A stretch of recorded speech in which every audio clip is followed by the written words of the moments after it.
Bien, de pronto me doy cuenta que es muy importante poder hablar acerca de la gran tragedia.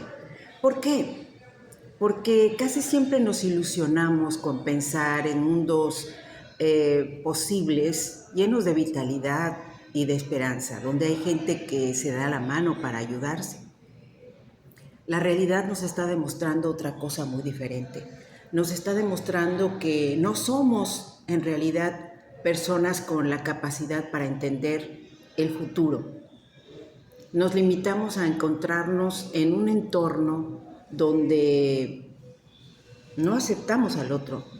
Lo vemos como diferente, lo vemos como alguien que no merece el espacio. Y eso está sucediendo, lo sabemos muy bien, en los sitios donde se están dando las recientes guerras en el mundo. El podernos dar cuenta de que no se limita a eso el evolucionar como humanos, me parece fundamental.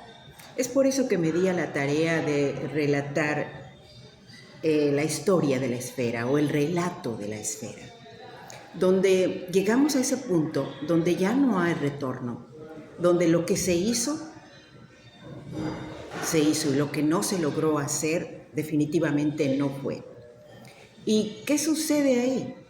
Que en ese preciso momento podríamos lamentarnos de no haber logrado el objetivo como humanidad.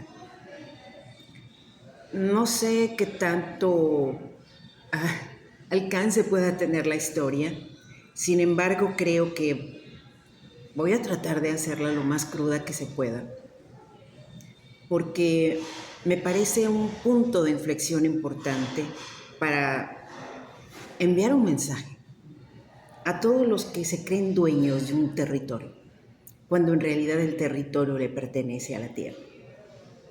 Espero que les agrade la historia y que me sigan en Mi Mundo en Palabras. Posteriormente, claro, como lo estoy escribiendo en español, creo que el primer libro va a aparecer en inglés. Además, el inglés es más expansivo, no se limita a un territorio, mucha gente lo habla, con estilo o sin estilo, pero lo habla. ¿A qué me refiero con estilo? En que te encuentras con que hay traducciones del inglés al estilo australiano o canadiense. En fin, para mí hay una raíz en el inglés y creo que la respeto mucho y pues no sé si logro el objetivo, pero lo intento, ¿sí? Y es lo que les quería comentar el día de hoy porque me parece fundamental hablar del relato de la esfera. Hasta pronto.